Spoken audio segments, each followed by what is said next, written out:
Now turn to Section 1. Section 1. You will hear an estate agent talking to a customer who wants to rent a house. First, you have some time to look at questions 1 to 8.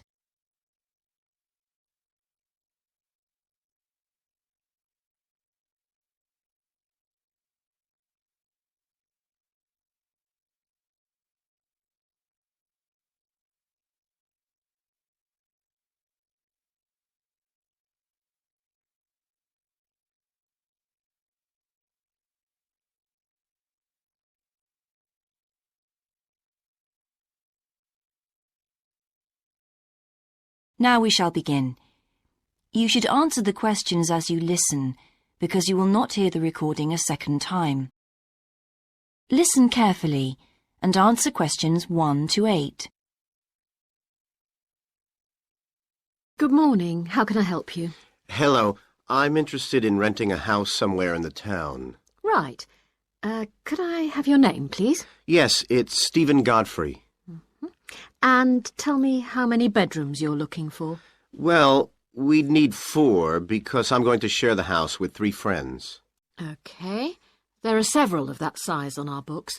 They mostly belong to families who are working abroad at the moment. What about the location? It'd be nice to be central. Oh, that might be difficult, as most houses of that size are in the suburbs. Still, there are a few. What's your upper limit for the rent? We'd like something around £500 a month, but we could go up to £600 if we have to. But we can't go beyond that. Do you know how long you want to rent the house for? The minimum let is 6 months, as you probably realise. We're at college here for 2 years, and we don't want to have to move during that time if we can avoid it. Right. And how soon do you want to move in? All our lets start on the 1st of the month. Well, as soon as possible, really, so that means September 1st. OK, let me have a look at what we've got. We have photographs of all the houses on our book, so you can get an idea of what they're like. There's this one in Oakington Avenue at £550 a month, combined living room and dining room with a separate kitchen. It doesn't have a garage, though you can park in the road. We'd prefer to have one if possible. Right. Then have a look at this house in Mead Street. It's got a very large living room and kitchen, bathroom, cloakroom. How much is it? That one's £580. It's very well furnished and equipped. It also has plenty of space for parking, and it's available for a minimum of a year. Oh, and there's a big garden. I don't think we could cope with that, to be honest. We'll be too busy to look after it. OK. Then there's this older house in Hamilton Road. Living room, kitchen, diner, and it has a study. £550 a month. That looks rather nice. But whereabouts in Hamilton Road? Towards the western end. Oh, that'll be very noisy. I know the area. Yes, it's pretty lively. But some people like it, though. Well, what about this house in Devon Close? That looks lovely. There's a big demand for houses in that area, so prices tend to be quite high. But this one hasn't been decorated for a few years, which has kept the rent down a bit.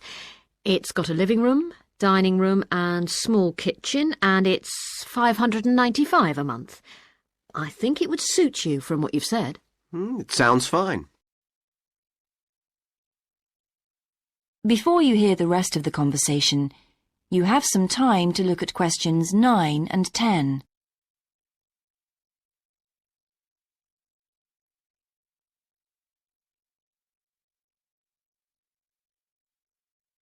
Now listen and answer questions 9 and 10.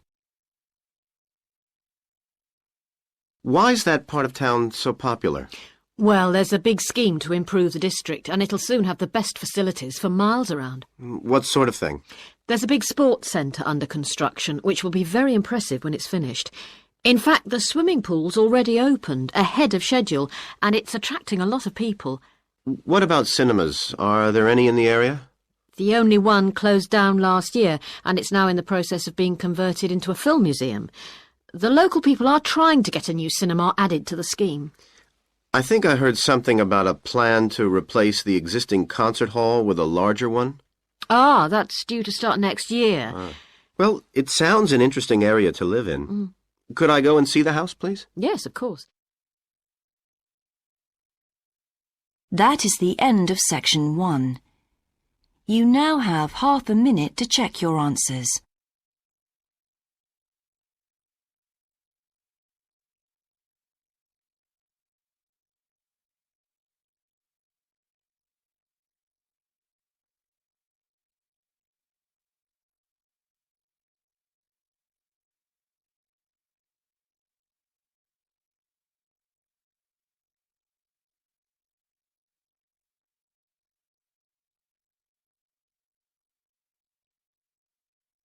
Now turn to section 2.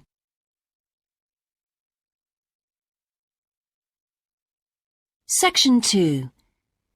You will hear a man talking on the radio about a national arts centre. First, you have some time to look at questions 11 to 16.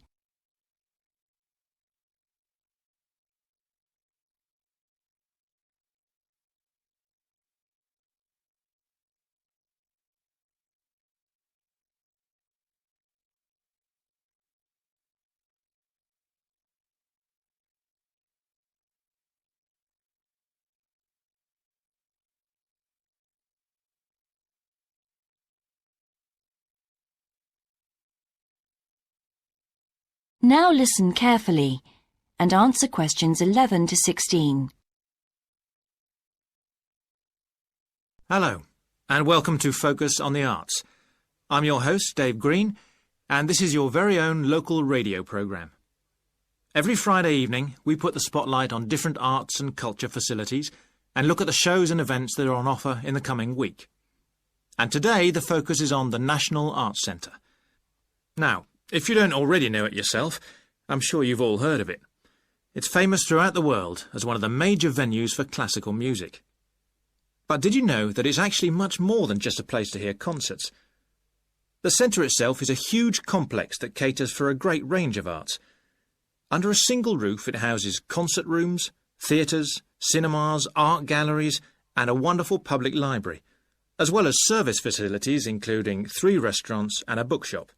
So, at any one time, the choice of entertainment there is simply enormous. So, how did they manage to build such a big arts complex right in the heart of the city? Well, the area was completely destroyed by bombs during the war in 1940. So the opportunity was taken to create a cultural centre that would be what they called the city's gift to the nation. Of course, it took a while for such a big project to get started, but it was planned in the 60s, built in the 70s, and eventually opened to the public in 1983. Ever since then, it has proved to be a great success. It's not privately owned, like many arts centres, but is still in public hands. It's run by the City Council.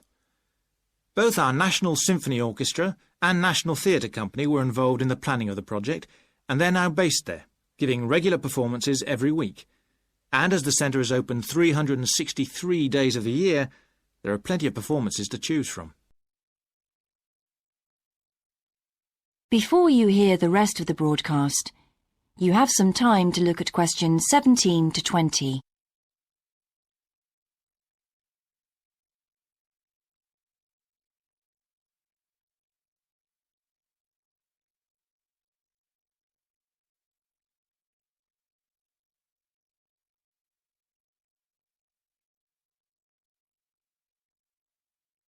Now listen and answer questions 17 to 20.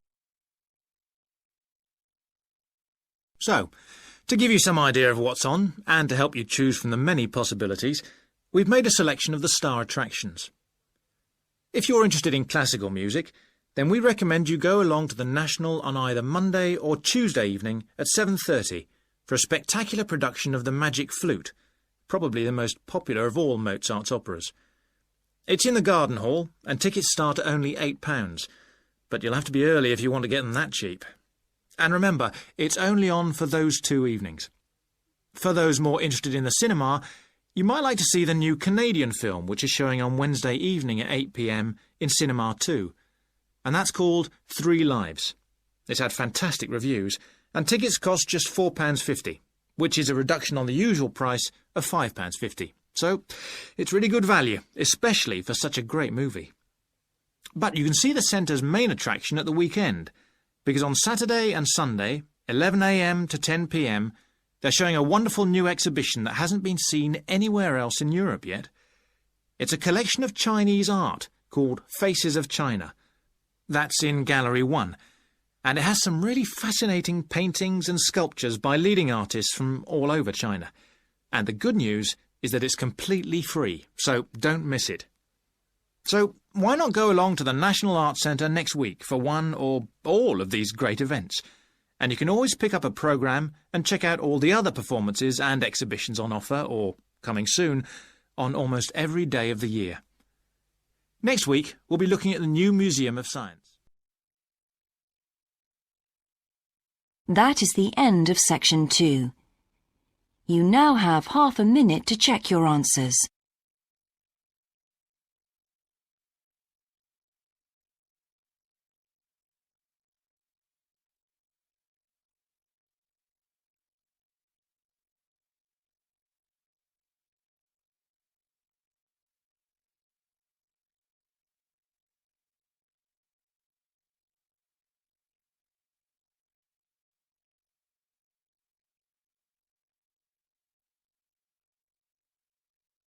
Now turn to section 3.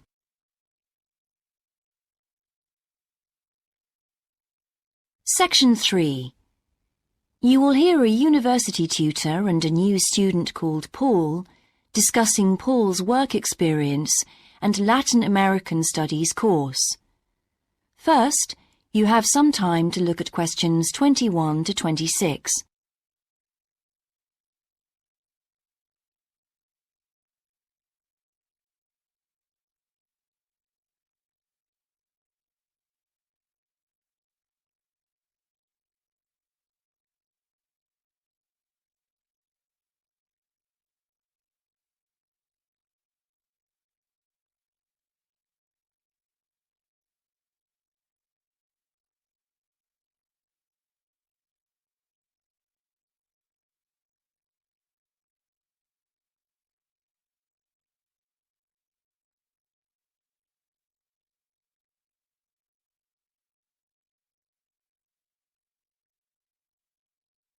Now listen carefully and answer questions 21 to 26.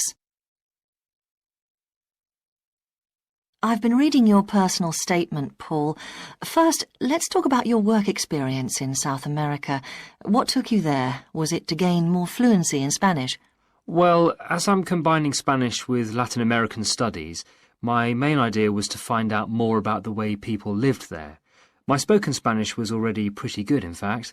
So you weren't too worried about language barriers? No. In fact, I ended up teaching English there, although that wasn't my original choice of work. I see. How did you find out about all this?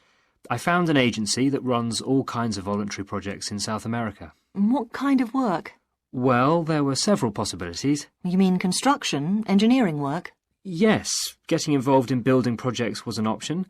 Then there was tourism, taking tourists for walks around the volcanoes, which I actually chose to do, and then there was work with local farmers.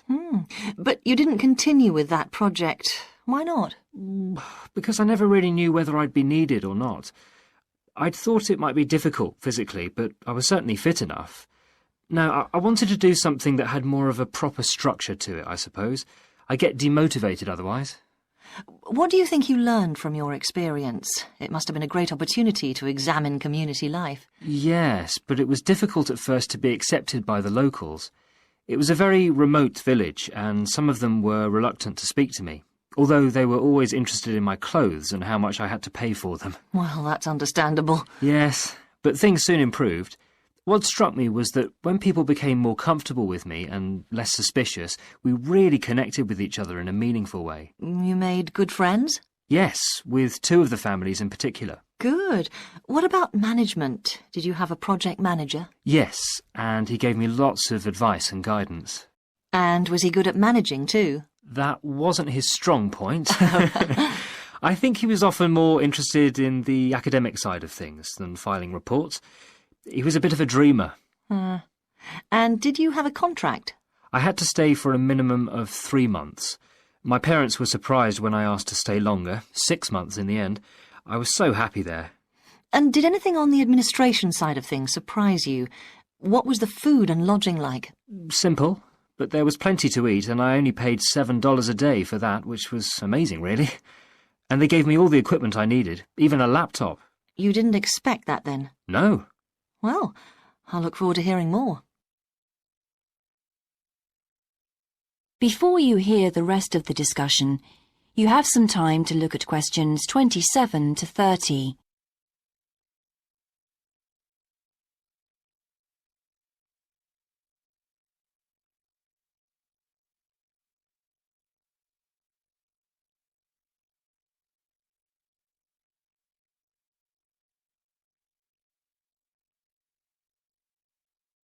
Now listen and answer questions 27 to 30.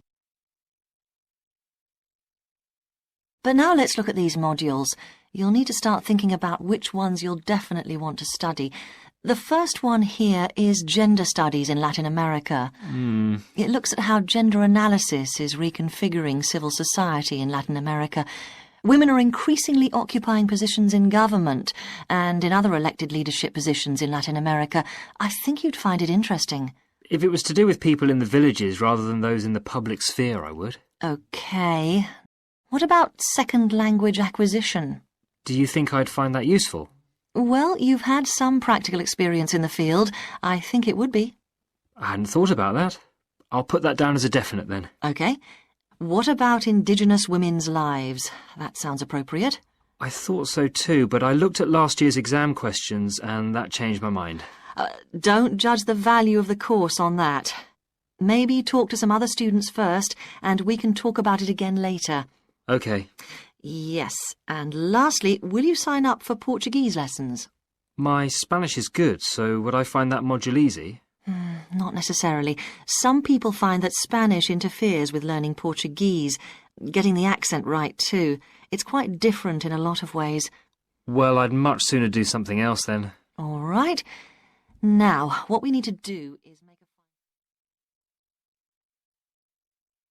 a... That is the end of section 3. You now have half a minute to check your answers.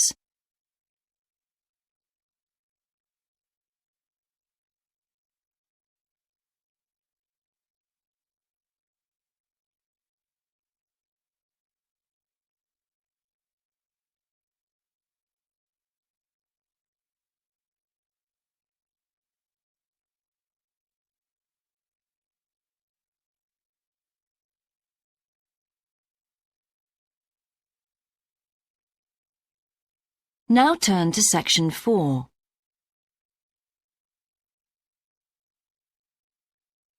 Section 4. You will hear a lecture about success in business systems.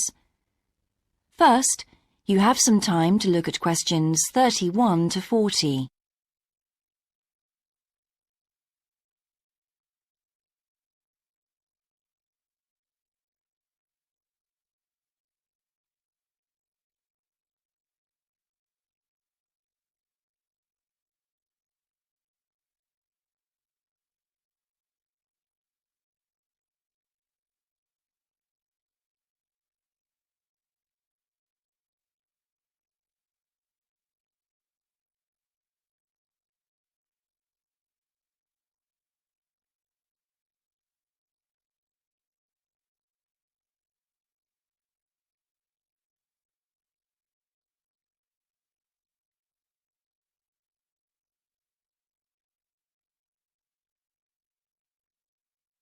Now listen carefully and answer questions 31 to 40. Good morning, everyone. In the last few lectures, I've been dealing with business finance, but now I'm going to move on to business systems. And in today's lecture, I'm going to talk about what can go wrong when businesses try to copy their own best practices. Once a business has successfully introduced a new process, managing a branch bank, say, or selling a new product, The parent organization naturally wants to repeat that success and capture it, if possible, on a bigger scale. The goal, then, is to utilize existing knowledge and not to generate new knowledge. It's a less glamorous activity than pure innovation, but it actually happens more often, as a matter of fact. However, surprisingly, getting things right the second time is not necessarily any simpler than it was the first time. Now, there's been a lot of research into how companies can repeat their previous successes, and it certainly hasn't been confined to the United States. It seems that most large industries are trying to repeat their own successes and manage the knowledge they've acquired. But even so, it has been shown that the overwhelming majority of attempts fail. A host of studies confirm this, covering a wide range of business settings: branch banks, retail stores, real estate agencies, factories, call centers, to name but a few. So why do so few managers get things right the second or third time? Let's consider one reason for failure: placing too much trust in the people who are running the successful operation, the experts, shall we say. Managers who want to apply existing knowledge typically start off by going to an expert, such as the person who designed and is running a successful department store, and picking their brains. Now, this approach can be used if you want to gain a rough understanding of a particular system, or understand smaller, isolated problems. The trouble is, even the expert doesn't fully grasp the whole thing, because when it comes to complex systems, the individual components of the process are interwoven with one another. The expert never has complete access to the necessary information. And the situation's complicated even further by the fact that experts are usually not aware of their own ignorance. The ignorance can take various forms. For instance, a lot of details of the system are invisible to managers. Some may be difficult to describe, learned on the job, and well known by workers, perhaps, but impossible to describe in a way that's helpful. And there are some things that people know or do that they're not even aware of.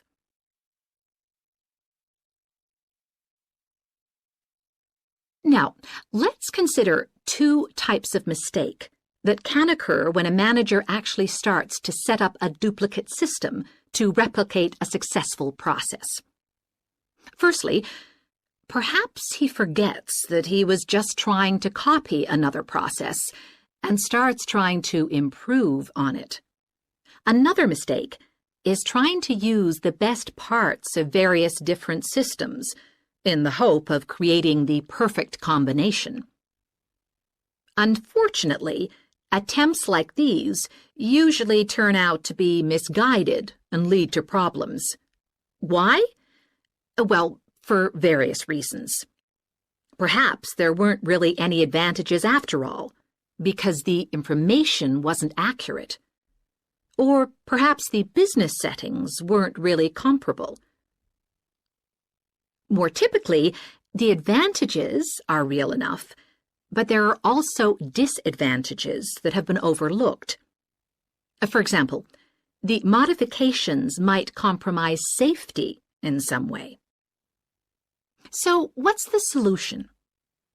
Well, I don't intend to suggest that it's easy to get things right the second time. It's not. But the underlying problem has more to do with attitudes than the actual difficulty of the task, and there are ways of getting it right. These involve adjusting attitudes, first of all. Being more realistic and cautious, really. Secondly, they involve exerting strict controls on the organizational and operational systems. And this, in turn, means copying the original as closely as possible. not merely duplicating the physical characteristics of the factory, but also duplicating the skills that the original employees had. Reliance on a template like this offers the huge advantage of built-in consistency.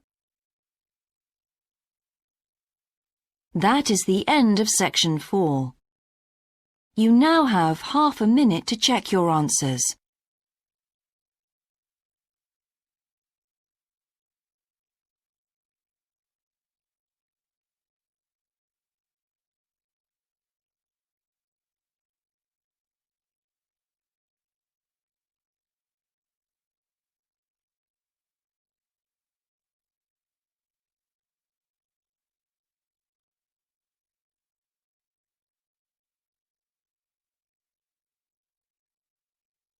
That is the end of the listening test.